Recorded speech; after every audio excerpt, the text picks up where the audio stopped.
At least 15 people were killed in the strike on the UN school housing thousands in Gaza, marking the second attack on the school in just 2 days.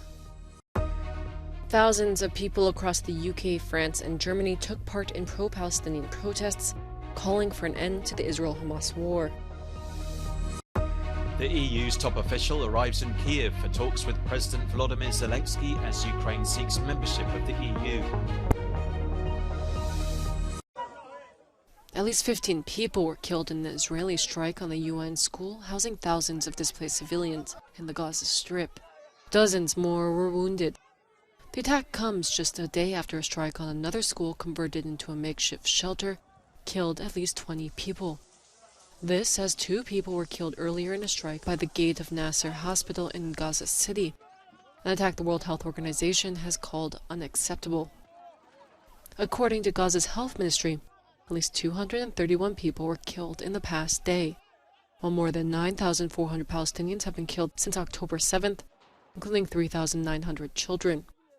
On Saturday, Israel offered a 3-hour window for trapped residents to flee south, although it's not clear how many fled.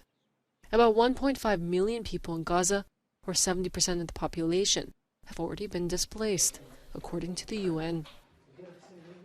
Meanwhile, Israel's defense minister has said that at least 12 Hamas battalion commanders have been killed in the IDF's ground offensive in Gaza.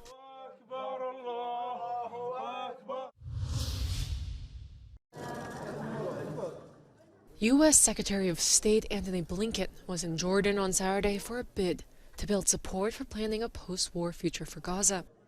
He met with wary Arab leaders and officials angry and deeply suspicious of Israel as it intensifies military operations in the Gaza Strip. More than 9,400 people have died in the Palestinian enclave since the war began in October. Among them were 72 UN staffers who have died in Israeli airstrikes.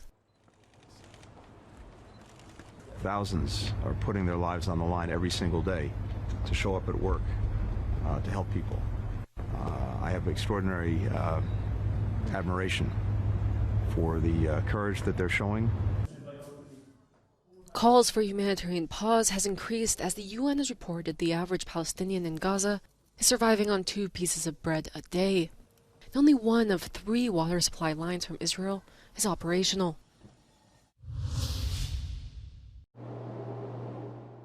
Thousands of pro-Palestinian demonstrators marched through central London on Saturday, calling on Israel to stop its bombardment of Gaza. The protest was held as Israeli troops tightened their encirclement of Gaza City. The death toll for the Palestinian enclave has reached 9,448. In Berlin, thousands more took part in a Free Palestine protest, calling for the end of the war. Another 60,000 pro-Palestinian protesters gathered in Paris, while some 40 other rallies were announced across France.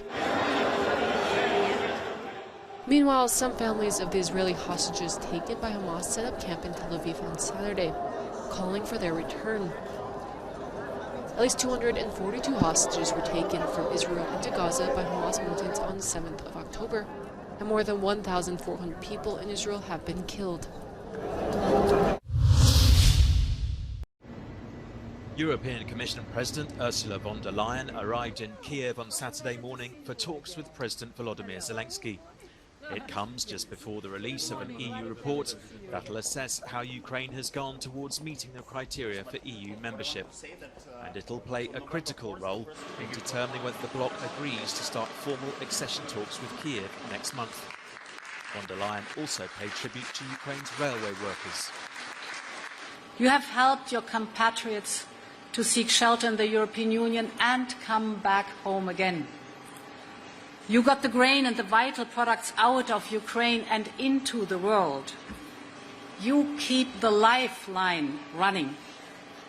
And it is outstanding. I can witness it because it is the 6th time that I've come to Kiev by train. And I must say, this train is a legend. At a special ceremony afterwards, employees of the state railway company were given awards for evacuating people and organising travel for dignitaries.